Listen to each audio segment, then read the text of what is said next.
तेव्हा आपण लक्षात घेतलं पाहिजे की अध्यात्म म्हणजे परमेश्वराच्या साम्राज्यात उतरून मनसोक्त आनंदात पोहणे, ह्याला आपण अध्यात्म म्हणूया.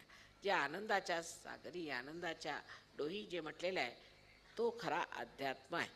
आणि त्या अध्यात्मामध्ये फक्त त्याची जाणीव, त्याचा आनंद आणि त्यात रममाण होणे हे आहे.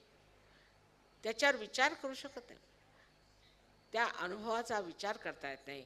आणि अनेक तरतरेने जरी ज्ञानेश्वरांनी एवढी मेहनत करून समजवलं तरी की हा अमृतानुभव आहे, तरीसुद्धा तो अनुभव आल्याशिवाय, ती चव मिळाल्याशिवाय त्याबद्दल सांगणं म्हणजे कठीण आहे.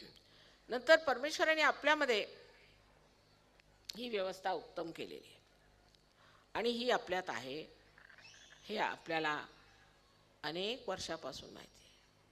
आणि जेव्हा कुंडलिनी जागृत होते तेव्हा आपल्याला बोध होतो. बोध म्हणजे काही भाषण नव्हे, बोध म्हणजे आपल्या ह्या नसांवर, आपल्या बोटातून आपल्याला हे परमचैतन्य जाणू लागतं.